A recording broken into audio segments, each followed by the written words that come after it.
बिस्मिल्लाहिर्रहमानिर्रहीम। अस्सलाम वालेकुम स्टूडेंट्स, उम्मीद है आप सब खैरियत से होंगे।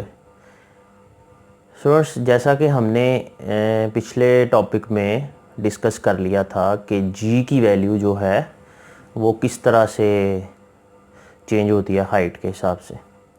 आज हम नया टॉपिक डिस्कस करेंगे और इस नए टॉपिक को डिस्कस करने से पहले मैं आपसे कुछ पूछना चाहता हूँ, आपसे कोई इन्फॉर्मेशन लेना चाह रहा हूँ। आपको पता है मून जो है वो अर्थ के गिर्द रिवॉल्व करता है ना। तो मून को हम अर्थ का सैटेलाइट बोलते हैं। कोई भी ऑब्जेक्ट जो किसी प्लेनेट के अराउंड रिवॉल्व करता है ना, उसको हम कहते हैं सैटेलाइट। तो मून जो है वो अर्थ का सैटेलाइट है। इसी तरह से हमारे पास ये एक नेचुरल सैटेलाइट है। तो नेचुरल है तो क्या आर्टिफिशियल सैटेलाइट्स भी होते हैं? Answer is yes. इसके बारे में आपको कोई आइडिया है आर्टिफिशियल सैटेलाइट्स के बारे में? अगर नहीं है तो मुझे आप ये बताएं कि ये जो वेदर इंफॉर्मेशन होती है, वेदर फोरकास्ट, आजकल हम अपने मोबाइल पे जो है वो फ़ौरन से जो है वो मोबाइल पे हम वेदर फोरकास्ट बता लेते हैं, या हम जो है वो यहाँ बैठे हुए दुनिया के किसी भी कोने में किसी बंदे से जो है वो रब्ता कर लेते हैं, या किसी जगह पे मैच हो रहा है तो हम घर बैठे वो मैच लाइव देख सकते हैं, या कहीं भी कोई लाइव कवरेज है वो हम देख सकते हैं। ये सब कुछ किस तरह से मुमकिन है? ये मुमकिन सिर्फ़ और सिर्फ सैटेलाइट्स की वजह से है। इंसान ने कुछ सैटेलाइट्स जो है वो खुद से ज़मीन से छोड़े हुए हैं, जो ज़मीन के गिर्द रिवॉल्व करते रहते हैं डिफरेंट ऑर्बिट्स में। इनको हम कहते हैं आर्टिफिशियल सैटेलाइट्स।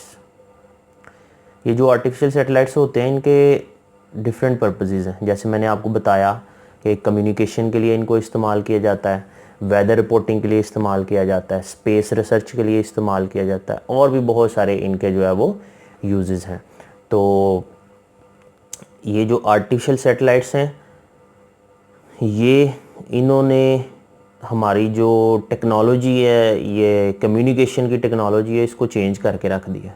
घर बैठे हम दुनिया में किसी भी जगह पर रब्ता कर सकते हैं, और घर बैठे हम कहीं पे होने वाला कोई भी वाक़या लाइव देख सकते हैं। हम वेदर के बारे में इंफॉर्मेशन के मुताबिक अपनी जो है वो प्लानिंग कर सकते हैं। ये सब कुछ पॉसिबल हुआ सैटेलाइट की वजह से। ये जो कम्युनिकेशन सैटेलाइट्स होते हैं ना, इनको हमने जब ज़मीन से छोड़ा तो ये एक पर्टिकुलर ऑर्बिट में मूव करते हैं, सर्कुलर मोशन में होते हैं, तो इनकी कोई ना कोई वेलोसिटी भी होगी।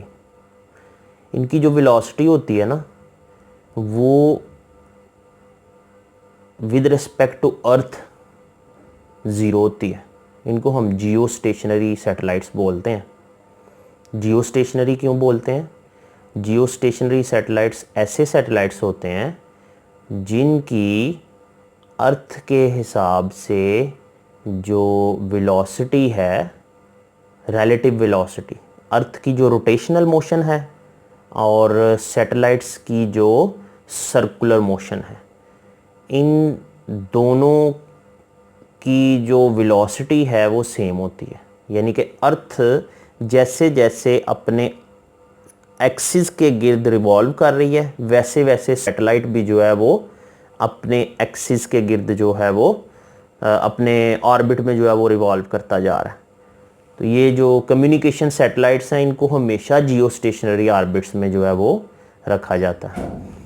आपने देखो इस वीडियो में आप देख सकते हैं कि जिस स्पीड से सैटेलाइट रिवॉल्व कर रहा है अपने एक्सिस, अपने ऑर्बिट में, उसी स्पीड से अर्थ जो है वो अपने एक्सिस पे जो है वो रोटेट कर रही है। तो इससे दोनों की स्पीड जो है वो रिलेटिवली, आपने देखा होगा कि जो कम्युनिकेशन के लिए ये सैटेलाइट्स इस्तेमाल होते हैं, डिश एंटीना जो है वो इनसे सिग्नल ले रहा है, तो डिश एंटीना की हम एक डायरेक्शन बस फिक्स कर देते हैं, उसको चेंज नहीं करते। क्यों नहीं करते? कि ऊपर सैटेलाइट्स जो है वो जैसे जैसे अर्थ रिवॉल्व कर रही है तो रोटेट कर रही है अपने एक्सिस पे, तो सैटेलाइट जो है वो साथ साथ अपने ऑर्बिट में उसी स्पीड से मूव करता जाता है। तो डिश एंटीना की डायरेक्शन हमेशा सैटेलाइट पे वही रहती है जो हमने सेट की होती है, चाहे अर्थ रोटेशनल मोशन जितनी मर्जी ले ले। तो कम्युनिकेशन सैटेलाइट्स जो है इनको जियो स्टेशनरी ऑर्बिट्स में इसी वजह से रखा जाता है क्योंकि हमें अर्थ पे इनके सिग्नल जो है वो एक पर्टिकुलर डायरेक्शन में चाहिए होते हैं। आप इस वीडियो में देख सकते हैं कि सैटेलाइट जो है वो अपने ऑर्बिट में मूव करते हुए अर्थ से किस तरह से सिग्नल ले रहा है और फिर अर्थ पे वापस ट्रांसफ़र कर रहा है। अर्थ की और सैटेलाइट की मोशन जो है वो रिलेटिवली ज़ीरो है। तो अब ये जो आर्टिफिशियल सैटेलाइट्स होते हैं इनको हमने जो है वो किस ऑर्बिटल स्पीड से छोड़ना है ये डिपेंड करता है इनके पर्पज़ के ऊपर। हम इसकी जो ऑर्बिटल स्पीड है उसको फाइंड करने का मेथड जो है वो नेक्स्ट टॉपिक में डिस्कस करेंगे, नेक्स्ट लेक्चर में डिस्कस करेंगे। आज हमारा टॉपिक ये यहीं तक है कि सैटेलाइट क्या होता है। मैंने आपको बताया जो भी कोई ऑब्जेक्ट किसी प्लेनेट के अराउंड रिवॉल्व करे। फिर मून नेचुरल सैटेलाइट है और जो टेलीकम्युनिकेशन वाले वेदर रिपोर्टिंग वाले हैं ये हैं आर्टिफिशियल सैटेलाइट्स जो इंसान ने बना के भेजे हुए हैं, अर्थ के गिर्द रिवॉल्व कर रहे हैं। अच्छा, इसके बाद हमने पढ़ा कि जो टेलीकम्युनिकेशन सैटेलाइट्स हैं वो क्या करते हैं, वो जियो स्टेशनरी ऑर्बिट्स में मूव करते हैं। क्यों करते हैं उसकी मैंने आपको रीज़न बताई है। इम्पॉर्टेंट है। जीपीएस के बारे में आप जानते हैं, मोबाइल के अंदर भी ये लोकेशन जो हम देखते हैं मोबाइल से लोकेशन ऑन कर लेते हैं, इसको कहते हैं ग्लोबल पोजीशनिंग सिस्टम।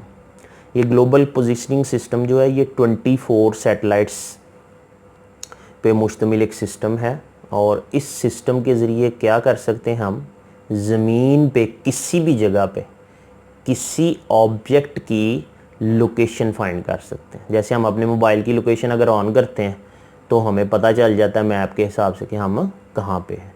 ये ग्लोबल पोजीशनिंग सिस्टम के ज़रिए हमें पता चलता है। ये 24 सैटेलाइट्स हैं जो पूरी अर्थ को जिन्होंने कवर किया होता है। तो ये डिफरेंट जो है वो छोटे छोटे पॉइंट इस वीडियो में आप देख सकते हैं कि जो सैटेलाइट्स हैं वो अर्थ के गिर्द किस तरह से रिवॉल्व कर रहे हैं, अर्थ को कवर करते हैं। तो जीपीएस के जो सैटेलाइट्स हैं वो भी इसी तरह से अर्थ के गिर्द रिवॉल्व करके तो ग्लोबल पोजीशनिंग सिस्टम। तो ये डिफरेंट जो है वो छोटे छोटे पॉइंट्स हैं जो आपने अगर पेपर के पॉइंट ऑफ व्यू से देखा जाए तो ये शॉर्ट क्वेश्चंस हैं छोटे छोटे जो आपने करने हैं। आपके पास जो नोट्स हैं उनमें ये मौजूद होंगे, वहाँ से आपने इनकी जो है वो लर्निंग वगैरह भी कर लेनी है। और अगर कोई क्वेश्चन हो तो मुझसे ज़रूर पूछें। आपके फ़ीडबैक का बेटा मुझे हमेशा इंतज़ार रहता है। फ़ीडबैक से मुझे आइडिया होता है कि आपको किस तरह से समझ आई है। तो जब भी वीडियो देखें तो उस पर अपना फ़ीडबैक ज़रूर दिया करें, कमेंट किया करें वीडियो पे। और अगर कुछ समझ ना आए तो फिर भी मुझे बताया करें। अगले लेक्चर तक के लिए अल्लाह हाफ़िज़।